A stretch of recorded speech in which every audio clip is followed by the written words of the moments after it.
हरियाणा मांगे हिसाब अभियान के तहत कालका विधानसभा पूर्व प्रत्याशी मनवीर कौर गिल ने रायपुर रानी में की प्रेस वार्ता।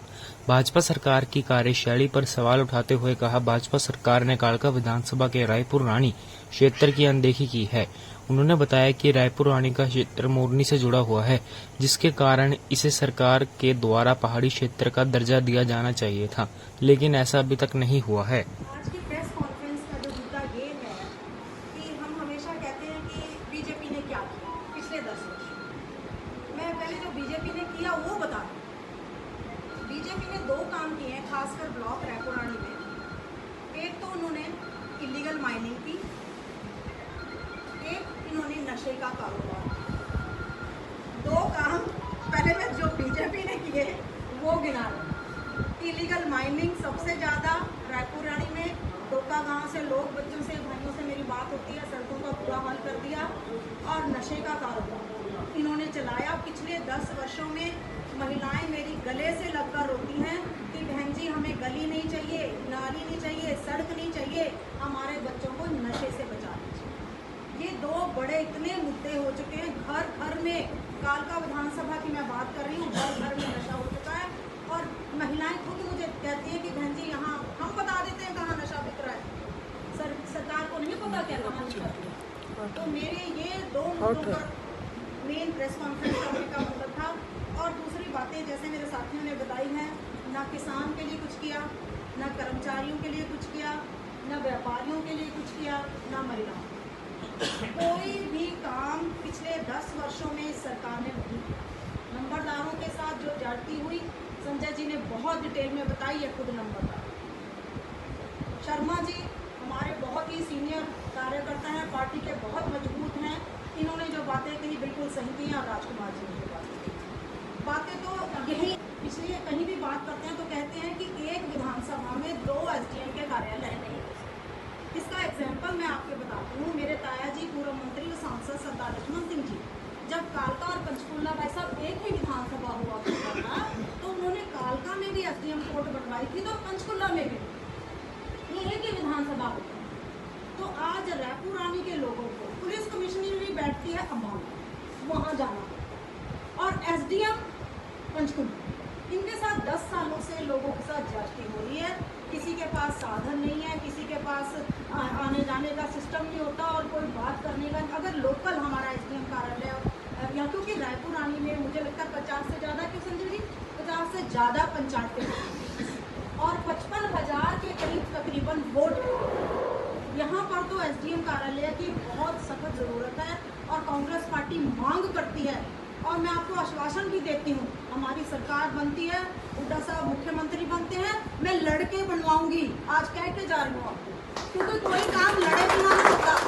सरकारों में लड़े के बिना, चाहे हमारी भी सरकार हो, लड़े बिना कुछ नहीं होता। हम लड़के जो पूरी टीम बैठी है, तो हम अपनी बात भी रखेंगे और बनवाएंगे।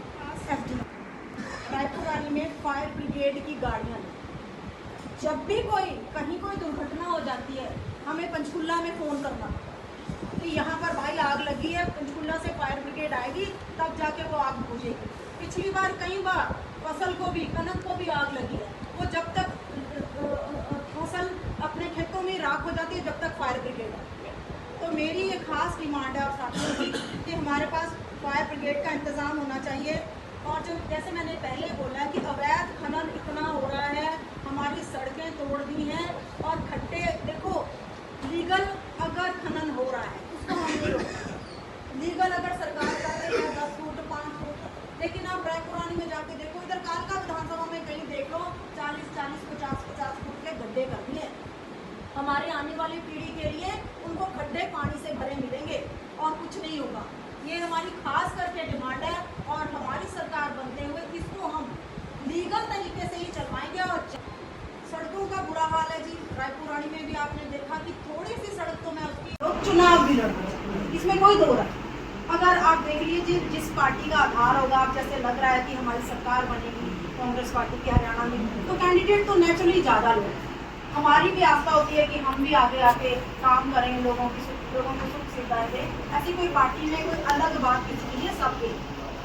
वर्तमान समय में कांग्रेस की विधायक जी है, जैसे आप बता रहे थे नशा और अपराध, काफी ज्यादा रेपो रेट में काल में बढ़ रहे हैं, तो इनको लेकर के कोई मुहिम क्यों नहीं चलेगी? देखो मुहिम मैंने तो चलाई है। अब हो सकता है विधायक जी भी बोलते हों, ये नहीं मैं कह रही कि वो नहीं बोलते, वो भी बोलते होंगे, लेकिन मैं अपने लेवल पर नशे के लिए मैंने पूरे कालके में लोगों को अवेयर किया है। मैं जाती हूँ, गांव में जाती हूँ, महिलाओं की बात सुनती हूँ, और जहाँ जहाँ किसी को ज़रूरत होती है, ये मैं आपके माध्यम से कहना चाहती हूँ, मैं अपनी बहनों को मदद भी करती हूँ कि आप रोइए मत, प्लीज़ आपकी मैं मदद करना चाहती हूँ। अगर किसी बच्चे को छोटी मोटी जगह एडजस्ट कराना पड़ता है प्राइवेट अपने लेवल पर, मैं वो भी करवाती हूँ कि इस बच्चे का नशा दूर हो जाए, और जो नशा केंद्र है उनमें भी हम पहुँचाने की कोशिश करते हैं। लेकिन कहने का मतलब है कि नशा रुके, नशा मिले नहीं। अगर नशा नहीं मिलेगा तभी इसमें सुधार हो सकता है। जैसे कल बजट आया उसके बारे में कुछ चर्चा? और बजट के बारे में तो देखो मैं कुछ नहीं कह सकती, बजट किसी के लिए भी नहीं है, ना महिलाओं के लिए, ना युवाओं के लिए, ना किसी के लिए बजट सही नहीं है। ये तो एक इंटरम बजट सरकार ने पेश किया, उनको भी पता है कि हमारी सरकार जाने वाली है। आप ही देख लीजिए बजट में एक चीज बता दीजिए जो किसी के फायदे की हो, एक भी चीज। कि अगर कोई मौका देगी चुनाव लड़ने का तो चुनाव लड़ूंगी, ये नहीं मैं कह रही कि नहीं लड़ूंगी। अगर लेकिन कई बार कुछ प्रॉब्लम हो जाती है, पिछली बार भी दूसरे प्रदीप जी को टिकट मिली तो मैं कोई कांग्रेस छोड़ के कभी भाग गई, और मुझे कई बार अपने ऊपर अपने साथियों पर बड़ा प्राउड फील होता है कि हमें शर्मा जी हो गए, ये लोग तो मेरे से भी बड़े पार्टी में हैं, जैसे संजीव जी हो गए, राणा जी बैठे हैं, हम लोग तो ये लोग तो 45 साल से पार्टी को मजबूती दे रहे हैं, और हम वो लोग नहीं है कि हम पार्टियां छोड़ के देखते हैं, और इस चीज को पार्टी भी देखती है। वो लोग, कई लोग तो ऐसे हैं आज नहीं टिकट मिली वो दूसरी पार्टी में चले गए, वो नहीं मिली दूसरी चले गए। भाई हम वो लड़े, हम तो कांग्रेस पार्टी के वफादार सिपाही हैं, कांग्रेस को मजबूती दे रहे हैं और देते रहे।